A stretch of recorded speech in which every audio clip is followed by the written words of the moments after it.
அஸ்ஸலாமு அலைக்கும் வரஹ்மத்துல்லாஹி வபரகாத்துஹு. வாங்க ஃப்ரெண்ட்ஸ், இது வந்து நூக்கல் சட்னி. நூக்கல் சின்ன நூக்கல் தான், சின்னதாக ஒரு நூக்கலோ 4 சின்ன வெங்காயம்லாம் போட்டு இது சட்னி செய்யலாம். எப்படி பண்ணலான்னு வாங்க பார்க்கலாம். வாங்க ஃப்ரெண்ட்ஸ், இது வந்து நூக்கல் சட்னி. ஒரே ஒரு நூக்கல், கொஞ்சம் 1 இன்ச்சு அளவுக்கு இஞ்சி, ஒரு தக்காளி, கொஞ்சம் சின்ன சைஸு, கொஞ்சமாக சின்ன நெல்லிக்காய் சைஸ் அளவுக்கு புளி, அப்புறம் வந்து சின்ன வெங்காயம் ஒரு 6-7 இருக்குது, ஒரு கொத்து கொத்தமல்லி, புதினா கொஞ்சோண்டு, கொஞ்சம் கறிவேப்பிலை எடுத்துக்கலாம். அப்புறம் வந்து 4 காஞ்ச மிளகாவும் உளுத்தம்பருப்பும் வச்சுருக்கேன். போட்டு இதெல்லாம் வதக்கிக்கலாம்.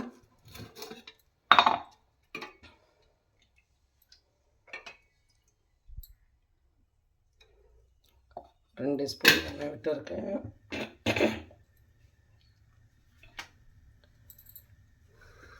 எண்ணெய் சூடாகட்டும். பாருங்கள், உளுத்தம்பருப்பும் காஞ்ச மிளகாவும் சேர்த்துக்கிறேன்.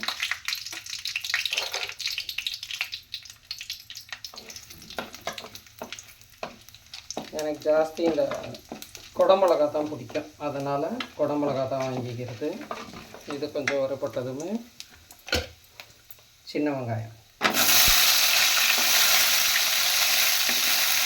காய் சாப்பிடாத பிள்ளைங்களுக்காக தான் இது. பசங்க காய் சாப்பிட மாட்டாங்களா, இஞ்சி சேர்த்துக்கிட்டேன். இஞ்சியும் வெங்காயமும் கொஞ்சம் வதங்கட்டும். அப்படியே இதில் தக்காளியும் சேர்த்துக்கிட்டேன்.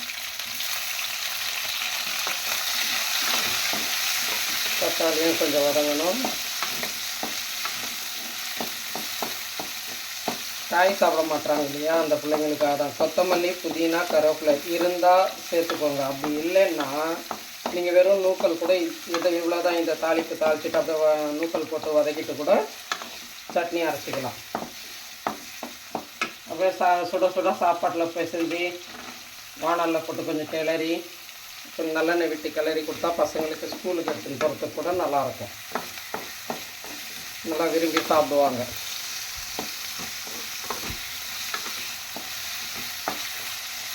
நூக்கல் போட்டாச்சு, இது கொஞ்சம் வதங்கணும். கருவேப்பிலை கொஞ்சம் சேர்த்துக்கலாம்.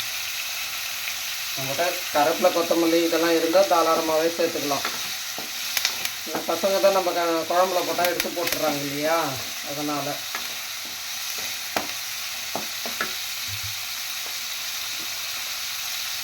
கொஞ்சம் உப்பு தேவையான அளவுக்கு சேர்த்துக்கலாம்.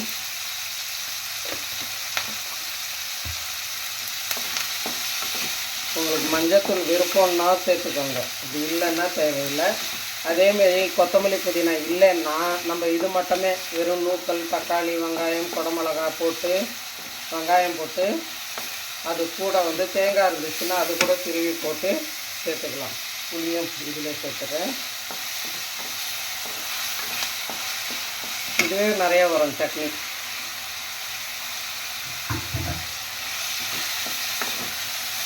அவ்வளோதான். இது நல்லா ஆறினதுமே நம்ம சட்னி அரைச்சி எடுத்துக்கலாம்.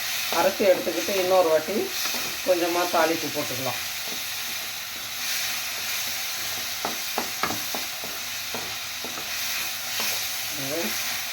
நல்லா வதங்கிடுச்சா?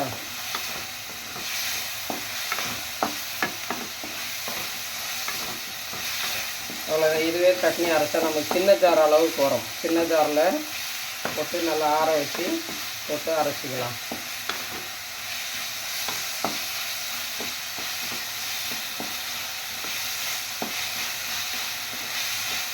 இது ஆறட்டும். ஆறின பிறகு அரைச்சிட்டு வந்துடலாம். நூக்கல் இதேமாதிரி சவுச்சவுலையும் செய்யலாம். சட்னி சூப்பராக இருக்கும். சவுச்சவுல, சொரக்காயில், காய் சாப்பிடாத பிள்ளைங்களுக்காக தான் இந்த மாதிரி செஞ்சோம்னா நல்லாயிருக்கும். அதேமாரி பீன்ஸ் சாப்பிடாத பிள்ளைங்களுக்கு நீங்கள் பருப்பு வேக வைக்கிறப்பவே பொடியாக அரிஞ்சு போட்டு நம்ம சுண்டக்காய் கடையல் மாதிரி கடைஞ்சிருங்க. கடைஞ்சிட்டாக்கா நல்லாயிருக்கும். வாரத்தில் ஒரு நாளோ 2 நாளோ பசங்களுக்கு இது மாதிரி செஞ்சு கொடுங்க. இந்த காயெல்லாம் போட்டு இந்த மாதிரி வதக்கிட்டு சவசவலியாக செஞ்சு கொடுங்க, இதுவும் செஞ்சு கொடுங்க.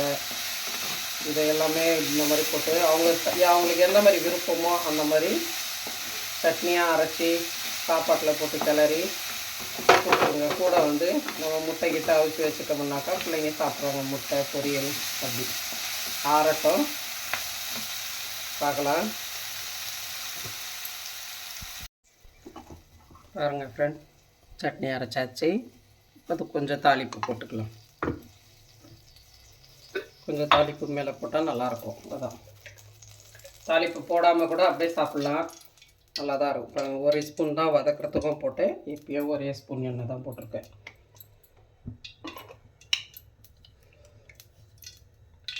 கொஞ்சமாக கடுகு. தாளிக்காமையே சாப்பிட்டா கூட நல்லா டேஸ்ட்டாக தான் இருக்கும்.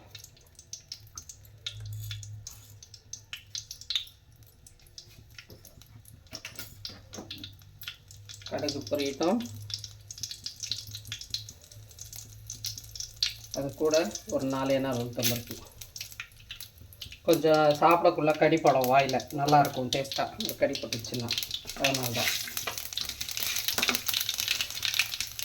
அது கூட கொஞ்சமாக கறிவேப்பிலை. உங்களுக்கு காஞ்ச மிளகா வேணும்னா கூட மேலே தாளித்து போட்டுக்கோங்க. வாசனைக்கு தான் இப்படி தாளித்தோம்னா மேலே நல்ல வாசனையாக இருக்கும். அதனால்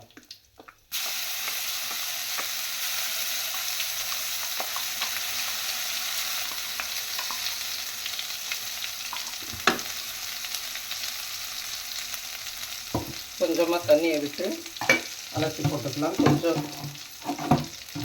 வேஸ்ட் பண்ண வேண்டாம் இல்லையா, காய் எல்லாம் போடுறோம், ஏன் வேஸ்ட் பண்ணணும்.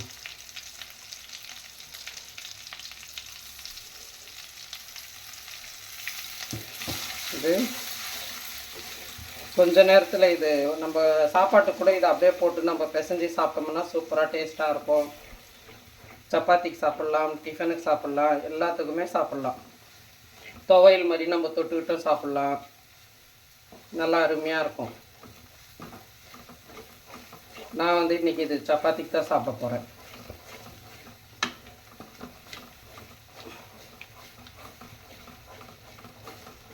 இது கொஞ்சம் வதங்கணும்.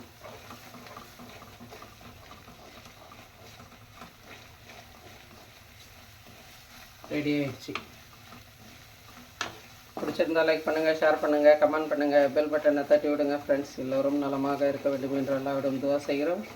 எல்லா புகழும் அல்லாஹ் ஒருவனுக்கு, சாந்தியும் ஸலவாத்தும் நபி ஸல்லல்லாஹு அலைஹி வஸல்லம் மீது உண்டாகட்டும். அஸ்ஸலாமு அலைக்கும் வரஹ்மத்துல்லாஹி வபரகாத்துஹு. இன்றைக்கி பிறந்த நாள் கொண்டாடுற, திருமண நாள் கொண்டாடுற அனைத்து உள்ளவங்களுக்கும் அவங்க கேட்குறத விட அல்லாஹ் தஆலா நிறைய தரணும்னு துவா செய்கிறேன். பாருங்கள், இப்படி வானால விட்டு வந்துருச்சு பாருங்கள். அவ்வளோதான். நான் இந்த பச்சை வாடையெல்லாம் போகிற அளவுக்கு செஞ்சாச்சு. அவ்வளோதாங்க, முடிஞ்சிருச்சு. ஜஸாக்கல்லாஹ்.